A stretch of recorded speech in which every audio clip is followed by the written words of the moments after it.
He was dying in the hospital, his body convulsing, his breath fading away. And then, in an instant, he was no longer bound to the bed. He felt himself floating above it all, looking down as his life slipped away. A beam of light reached through the darkness and pulled him upward into a realm he could barely comprehend. Before him stretched a battlefield unlike anything on Earth. To one side stood radiant beings, angels in armor that glowed like fire, their swords shining with pure light. To the other side came twisted figures, demons with rotting flesh and reptilian faces, their stench heavy and suffocating, their eyes filled with hatred.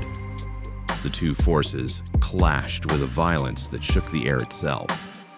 Every strike of the angels' swords unleashed beams that tore through the darkness. Demons screamed as their bodies dissolved into ash, the dust sinking into a black abyss below. But when an angel fell, its essence rose, like sparks of silver drifting upward into the light above. The entire battle was more than spectacle. It was war for a soul. Though he stood as a spectator, he knew the outcome had everything to do with him.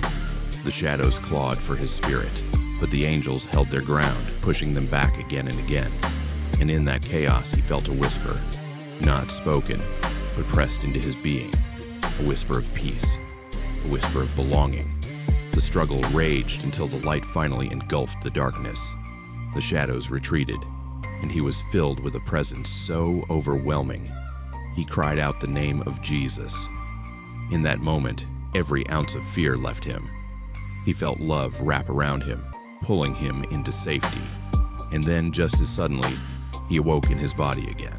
The machine still beeped, the hospital still cold, but he was not the same. The memory of the battlefield never left him. He knew angels had fought for him, demons had tried to claim him, and heaven itself had decided that his time was not yet over. He had been rescued, not by chance, but by the power of God.